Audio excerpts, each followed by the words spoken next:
Hello and welcome. My name is Lynn, and what I thought I would do is actually recap my set of Kendra's Card Challenge number 8 cards using cat scrappiness papers and products, because this video series was one where it was different for me because the first couple of times that I did Kendra's Card Challenge, I used a single paper pad that also had ephemera, coordinating ephemera, and I also sat down and just did a marathon crafting session where I cut down all 6 sheets and I made all 17 cards throughout the day with some breaks. But it did take a day to do. With this set, I approached it really differently. I decided that I would take it in smaller bites. And instead of using a single paper pad, I actually just picked my papers as I went along. And so this is not in the order that I made them in. This is numbered according to the sketch number. But what I'll do is I'll leave links to each of the videos in the series of me making these cards. And I have each video labeled so you know what I'm doing in that particular video, whether it's cutting one of the 6 pattern papers or if it's actually creating, or I should say, creating the whichever particular sketch card. Okay, so let me go ahead and give you the rundown. So this is sketch number 1. I've used papers from the coffee release. This is Cup of Love. This brown polka dot was one of the main selections. This was added as an additional accent because I thought that the coffee and donuts would go really well. And instead of using ephemera, I'm using die cuts. So this is from actually the Cup of Love Shaker die set. So that's sketch 1. And this is sketch number 2. This is actually one of the last set of cards that I created, and it's from the Christmas release this year. And again, it's featuring the pattern paper, the same brown polka dot. The nice thing about using the cat scrappiness papers is that they are double-sided. So that's really great because in some cases I've actually used the reverse side in order to get the sometimes it just worked out to be a better match. So I should be showing you the sketch as well as we go. So this is sketch number 2. And you can see there it uses pattern paper A and C. Then we have sketch number 3, which uses, again, papers A and C. And here you can see I did flip. This is pattern paper A, so that's the back side of the brown polka dot. But look how it ended up being trimmed. It was a perfect spacing of just 1 row of coffee cups. And of course, this is actually one of the final cards that I created, and it's in Christmas theme, but I've used the coffee cups, and so that works. And then this, I did pick a rather neutral wood grain paper from Lumberyard. So as I was going along, I was trying to pick some very neutral papers. So polka dot print, wood grain, pretty easy to incorporate those into any theme and any occasion. This is sketch number 4. And one of the last pattern papers that I actually cut and chose was pattern paper B. And this is a paper from Reindeer Games. And there's that brown polka dot again. So even though these papers are from, at the time that I picked this brown polka dot paper, Reindeer Games hadn't even released yet.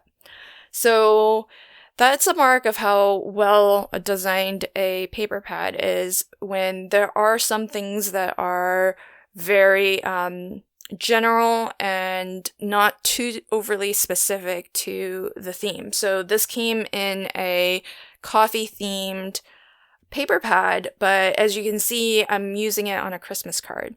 So I think that's one of the things that I always appreciate about paper pads that are well designed is how versatile, are those papers.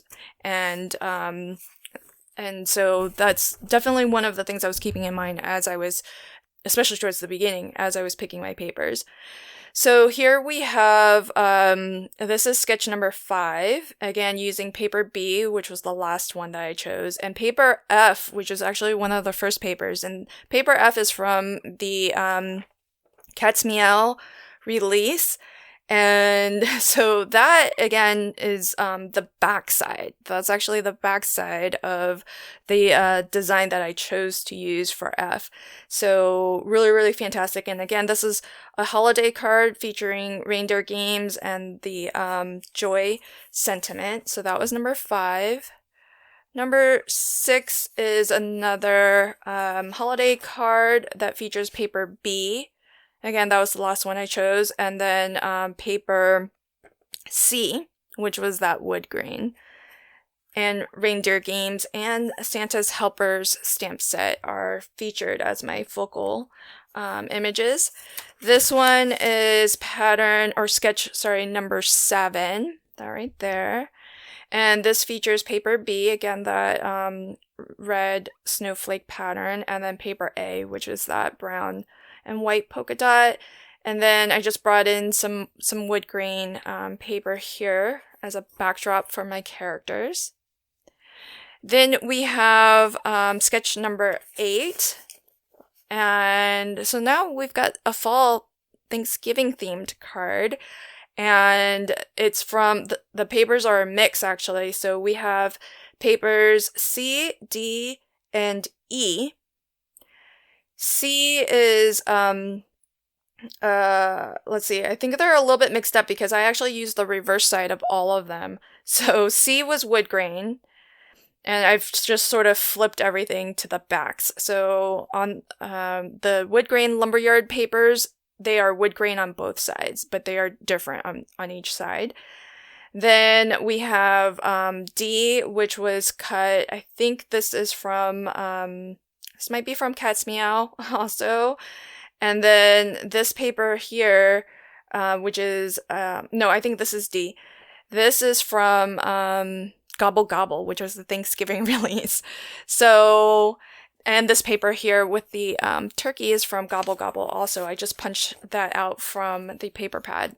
So really, really fantastic that everything kind of works, and it's really fun to be mixing and matching your paper pads, because I find sometimes when I'm getting to the end of a paper pad, it's kind of nice to still be able to mix and match it with other papers and finish it off. So here we have sketch number 9, and again, this is Thanksgiving themed. And I believe the paper D is from the Gobble Gobble paper pad. And as you can see, I did choose something that is, again, just a nice pattern, not too overly themed. But that's the backside of it. And the backside of it has leaves, which is a little bit more suggestive of fall. So it worked well on that card, but I chose it for the gingham because I knew that being a general and non-thematic pattern would mix and match well with other papers down the road. This is sketch number 10, so it uses that same gingham paper. And this is from the Gobble Gobble stamp set. One of my favorites in terms of sentiments for Thanksgiving. They are all really hilarious. And this is sketch number 11, which features papers A and D. This one's A, and that one's D. And then I also just picked another couple pattern papers that bring out some of that pinky maroon color. And this is just kind of an everyday coffee themed card. Then we have sketch number 12, and here you can see some of the additional papers I pulled in were actually from either Possum Dogs Boys, or might have been also from Cat's Meow. I think this one E here is from Cat's Meow. But I did want to bring in some of that pet themed papers. But as you can see, the gingham and the wood grain, it's just a general print. And to have the maroon kind of fit in a little bit more, I added that as a layer to my sentiment so that it all kind of brings it in together. And this is probably the first set. We're getting into the first set of cards and the first set of papers that I chose. So these are papers E and F, and they are from Cat's Meow. So you can see very heavily pet themed. But then let me bring in at the same time sketch number, this one was sketch number 13. And let me also bring in sketch number 14. And so as you can see, sketch number 14, it should have the same radiating rays from this bottom corner here, because it's these pieces, but just alternating the pattern. However, being double-sided paper, what I was able to do was actually flip them over to the backside. So this is the backside of all of these prints. And then when you flip it over like that, the radiating kind of rays come from the top left.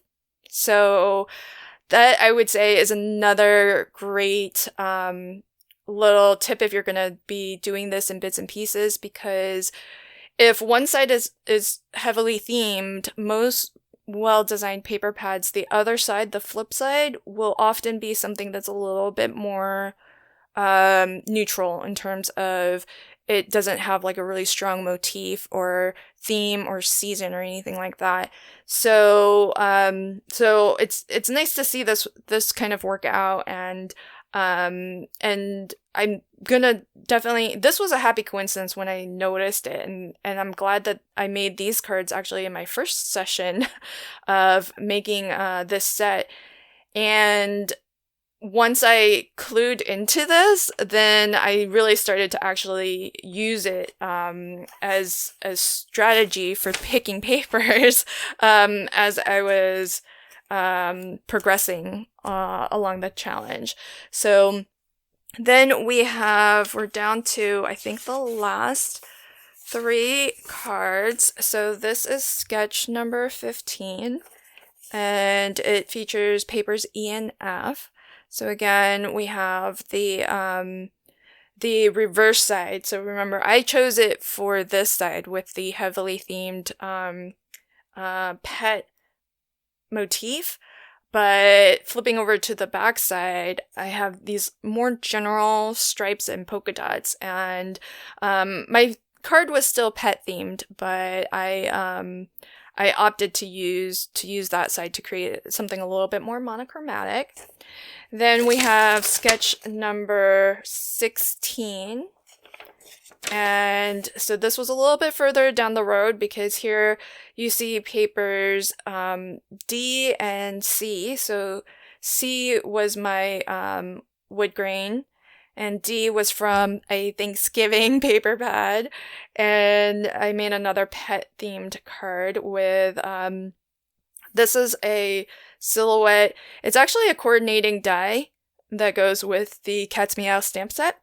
But the die, I feel, still has a lot of definition of the cat, so I thought it would still work as a standalone silhouette die cut. Same with the dog. I think there's enough definition that sometimes when you have the coordinating die, because it has to be larger than your stamped image, you lose the definition of what that actual image is, and it really needs the stamped image to be able to define what that is. But I felt like these two could work as silhouettes, and so that's how I've used them.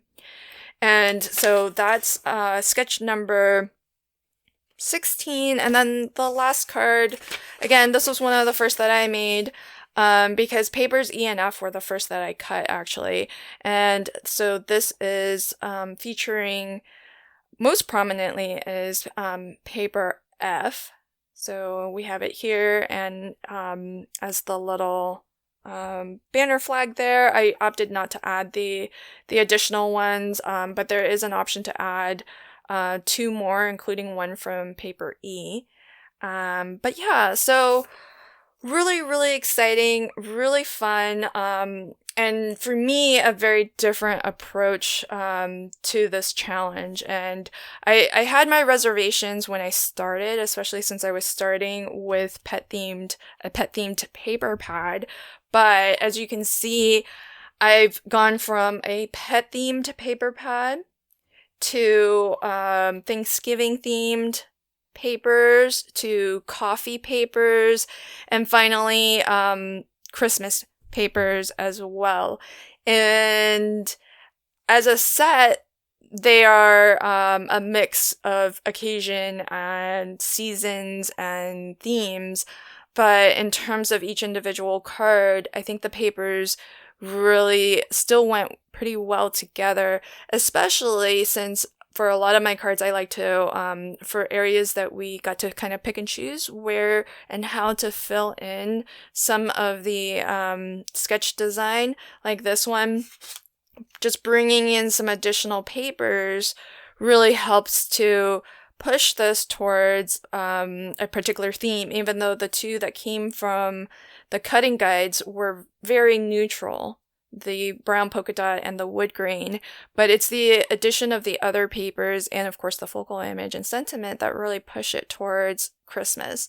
So I really learned a lot by approaching the challenge this way, and I had a lot of fun with it. And I found that because I was doing it in bite-sized pieces, that it was actually very manageable, and I didn't feel like I had to make all of my paper decisions up front, and that felt actually quite a bit liberating. So really, really fun. I'm excited for next quarter, and I can't wait to see what Kendra has in store for us for challenge number 9. Thanks so much. If you had a favorite, let me know in the comments below. I don't know what my favorite would be, but I'm rather partial to some of these Christmas characters, and so one of those actually might be my favorite. I don't know quite yet. Let me know if you have a favorite. Until next time, happy crafting and have a fantastic day. Bye.